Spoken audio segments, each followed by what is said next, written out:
Bonjour, dans cette vidéo, qui s'adresse plutôt à des élèves de seconde, on va voir comment déterminer par un calcul si un point appartient à la courbe représentative d'une fonction. Dans cet exercice, on va noter C, la courbe représentative de la fonction f, définie sur R par f de x égale moins x au carré plus x plus 3. Et on nous pose la question, les points suivants appartiennent-ils à C? Donc vous avez 4 points dont les coordonnées sont plus ou moins simples d'ailleurs, et à chaque fois on va se poser la question donc de savoir si ces points appartiennent à la courbe C qui représente donc cette fonction f. Je vous laisse le temps donc de faire ces petits calculs, ces calculs qui seront nécessaires pour démontrer que ces points appartiennent ou pas à la courbe C.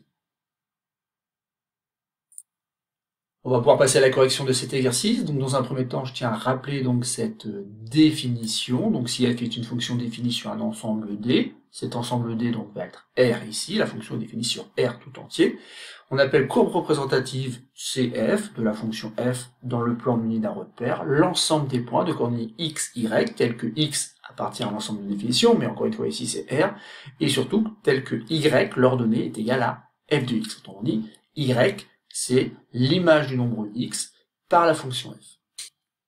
Par exemple, donc pour le petit a, il faut dans un premier temps calculer l'image du nombre 1 et vérifier si oui ou non l'image de 1 c'est bien le nombre 3. Alors, on va calculer cette image, donc en remplaçant correctement ici donc x par 1, on obtient donc moins 1 au carré plus 1 plus 3. Alors il se trouve qu'il y a une petite difficulté, parce que je l'espère vous l'avez fait à la main, vous n'avez pas pris donc la calculatrice, c'est bien 1 qui est au carré et pas moins 1. En effet ici on aurait mis des parenthèses autour de moins 1, afin d'élever moins 1 au carré, mais ici c'est pas le cas, puisque c'est bien x qui est au carré, et c'est bien donc le nombre 1 que je lève au carré, ce qui donne donc moins 1 plus 1 plus 3, donc moins 1 plus 1 ça s'annule, et donc ici j'obtiens donc que 3 est l'image du nombre 1. Conclusion, le point A appartient bien à C. Voilà pour ce qui est du raisonnement. C'est un raisonnement donc qu'on va faire pour les 3 autres points, même si, bien sûr, les coordonnées ne sont peut-être pas aussi simples.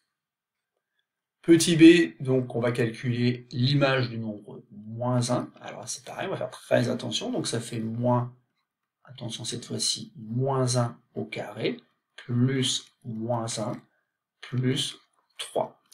Mais ici, moins 1 au carré, ça va donner 1, donc ça va donner moins 1, plus 3.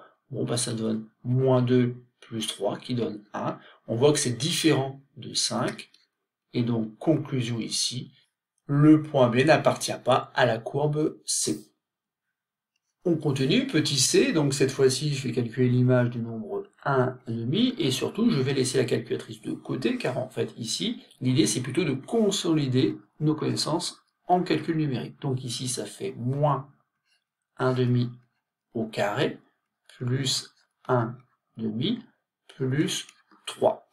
Donc ici, 1,5 multiplié par demi, ça fait 1/4, mais précédé ici moins, donc j'obtiens moins 1/4. Ensuite, je suis censé rajouter 1,5, mais là je peux gagner un peu de temps, puisqu'en fait l'idée ici, c'est d'écrire ces nombres sous la forme de fractions ayant le même dénominateur, donc je vais multiplier par 2 en bas et en haut, et donc plutôt que d'écrire 1,5, je vais écrire 2/4. Je vais faire la même chose avec le nombre 3, un nombre 3 qui peut s'écrire 3 sur 1, et donc si j'écris avec un dénominateur 4, ben c'est bien en multipliant par 4 en bas et en haut, et du coup 3, je le remplace par 12/4.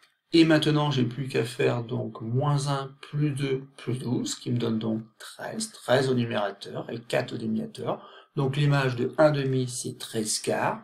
Or le point C a pour coordonnée 1,5, 13/4. On en conclut donc que le point C, que je fais comme ça, appartient donc à la courbe C. Alors faites attention à vos écritures. En effet, ici, il y a 2 fois C, mais pas écrit de la même façon. Une fois à gauche, c'est le point, et l'autre fois, donc c'est le nom de la courbe représentative, donc de la fonction f. Et comme vous l'avez pu voir, donc on n'a pas utilisé la calculatrice pour le petit c, et on va toujours pas utiliser la calculatrice pour le petit d, où cette fois-ci, je dois donc calculer l'image du nombre racine carrée de 3. Donc ça fait moins racine carrée de 3 au carré, plus racine carrée de 3, plus 3.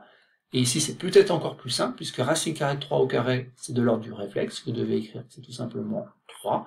Et donc, on a 3 plus racine carrée de 3, plus le nombre 3, mais moins 3 plus 3, ça s'annule, et en fait ici, donc l'image de racine carrée de 3, c'est racine carrée de 3.